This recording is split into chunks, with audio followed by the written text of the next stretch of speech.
guys, well thanks for watching. This is the brand new BMW M2. I actually got to spend some time with this in Napa Valley when they launched the vehicle. We had about 2 or 3 days with it there. Now I have it for a whole week so I can evaluate it a lot more. This is a very significant car for the BMW lineup. We're going to show you why it looks the way it does on the outside. We'll find out what's new on the inside, and then we'll put it on the road and find out if everything you've been reading online about this car is actually true. That's all coming up in this Test Miles video.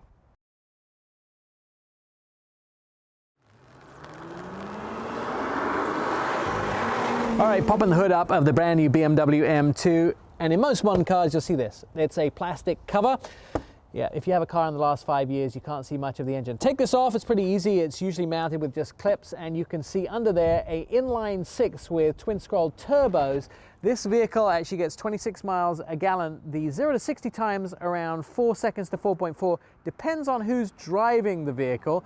Some guys have got it down to as low as 4 seconds. Some people around 4.4. I'm close to the 4.4 mark in this vehicle.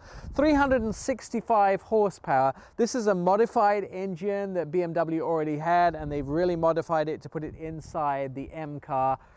They've done a good job. It's fun, it sounds great, and it's easy to drive and gives you all that power to the road instantaneously thanks to the new 6-speed manual transmission. Well, of course, out of the gate we stuck the vehicle into Sport Plus, and it came up on traffic really quickly. It didn't take us very long to find ourselves in traffic, but immediately feel what a dynamic drive this car is, and it's not hard to drive either. Interesting portion of the construction of the M2, when BMW spent time in the studio putting this vehicle together, they decided that it was a much better idea to lose a lot of aluminum in the car. So they have actually made this car lighter and strengthened it with aluminum. Normally when you have something that's this sort of dynamic, this sporty, it's a challenge to use aluminum for the first time. So they've managed to lighten the weight considerably. A lot of the figures that I've looked at are in kilograms and don't have the direct translation, but between 25-35 kilograms on each axle is what they saved by using portions of them in aluminum. And they had to put some strengthening into the vehicle as well, because traditionally aluminum is not as strong as high strength steel or steel, and so they have to put some sort of different reinforcements in the vehicle. But overall they saved a lot of weight in the vehicle, considerable amount of weight in the vehicle, by using a different kind of metal, and it still performs absolutely amazingly. One of the best cars, horsepower to ratio.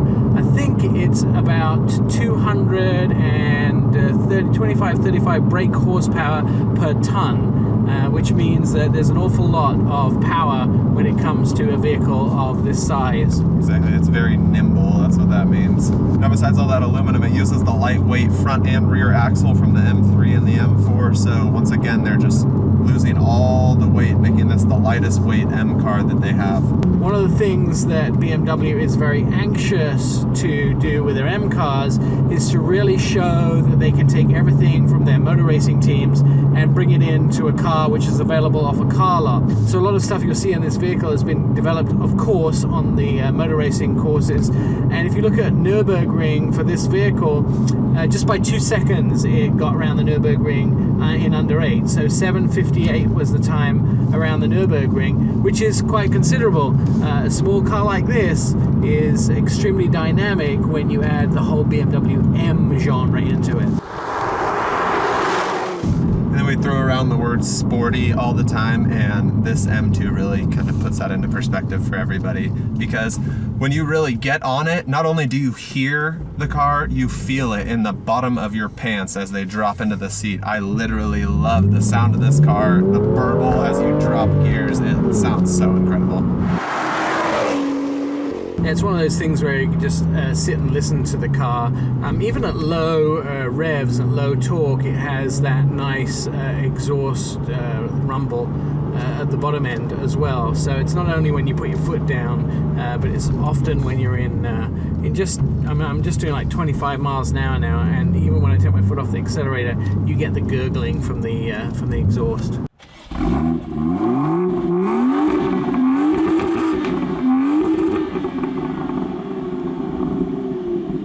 Is that politically correct?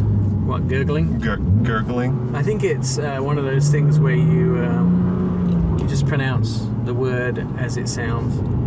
Rumble, gurgle, bubble. Doesn't sound like a sewing machine. It comes in 2 different transmissions. You have your typical 6-speed manual transmission that comes in all the M cars. And then you have your M dual clutch transmission, which is very similar to an automatic transmission, but instead of specifically using the drive mode, you can use an automatic shift selector or you can continue to use it in manual paddle shifting.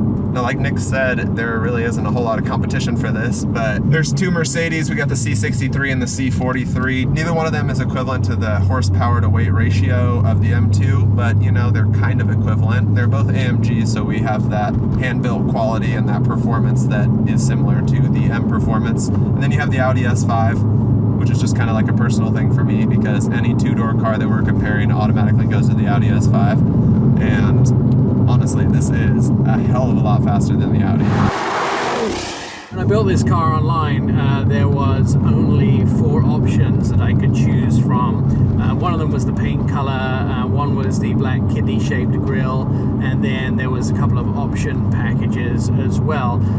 So it's fairly simple to build. BMW kind of put everything into the car that they wanted you to have. So they were saying, we might as well put out a car which has everything to make the driving more fun, more sporty. One of the things that I think that they have moved away from is we used to have the programmable M buttons on the steering wheel of some of the M cars. That hasn't appeared in this, but you can select the drive mode using the drive mode button from comfort to normal and then sports and sports plus. So you have those drive modes to choose from, and you can really tell the difference once you put it in those different drive modes. It's not so important for me to work on the fuel economy. What is more important for me is to work on the driving dynamics, and so I'm spending a little time actually I'm spending all the time using it in Sport Plus because I know I'm burning a lot of fuel, but I'm having a good time doing it. Now that we're on our bumpy road, you can definitely hear a lot of road noise under the sound of the exhaust. It's also pretty stiff too, so yeah, it's stiff. It's really not a comfortable ride once you get onto bumpy roads. But the car's not meant for that. It's not built like a Chrysler 300. This car is built to feel the road, comes with a steering wheel. If I was to talk about one thing, and I don't know if you find the same thing, Ryan, that this car doesn't have that I wish it did, is the driving seats. I'm not a very big guy, I'm a fairly small guy, but driving seats to me in BMWs have always been a little bit of a challenge. They got better over the last few years. I think they became more Americanized, the seats did, but this M2 seems to be a little bit uncomfortable. I've had a hard time finding the right driving position for myself. Yeah, I was actually going to say the same thing. Compared to the M4 that we just recently had here a couple months back, I would say that these seats are almost less bolstered than that. I'm feeling like I had to hold myself up with my hips and my legs on the floor so that I don't roll around in the seat. So let's talk a little bit about driving impressions of this car. The BMW gets overlooked by a lot of people a lot of times for the wrong reasons. A lot of people are looking for more technology and a lot of gadgets, let's say more candy in a car. A BMW is very pure and an M is very, very pure. This is a car that's made to make you feel excited when you drive it. I mean, just go drive one of these M cars and you will feel what BMW are trying to impart to you. Very sticky on the road, holds the corners really well, but also the car sort of has this way of knowing where you want it to go. Even if you want to slide the back end out, the car, those lines between being able to do that and not being able to do that are very easy. It has very defined driving dynamics. It's easy position to position in the road, and it's easy to control on the road as well. And even at like fairly high speed, so we're doing like 35 miles an hour down a really windy country road, this vehicle is just so easy to handle. It's an amazing piece of machinery. BMW made it as a driver's car. Closing remarks, Ryan?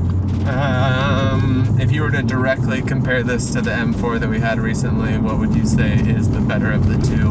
This is much more nimble, I think, than the M4. The M4 has a very powerful vehicle. It's very, very planted. It has a lot of very sort of solid driving dynamics. So you're saying this is more of a drift car, as the M4 is more of a No, I think you can do both of them, but the M4's got a lot of power off the line, whereas this has a lot of power in corners and it's much lighter and much easier to handle. The M4 is, you have to really concentrate when you drive it. But however, you can look at some of the other cars that we've reviewed, go to our website, testmiles.com, or go to our YouTube channel, and please subscribe. We're graciously trying to hit the 10,000 mark in subscribers, so we can become recognized as fairly regular YouTube contributors. So do that. That button right there. That's the one. Hit it. Hit it. Hit it. Pop it.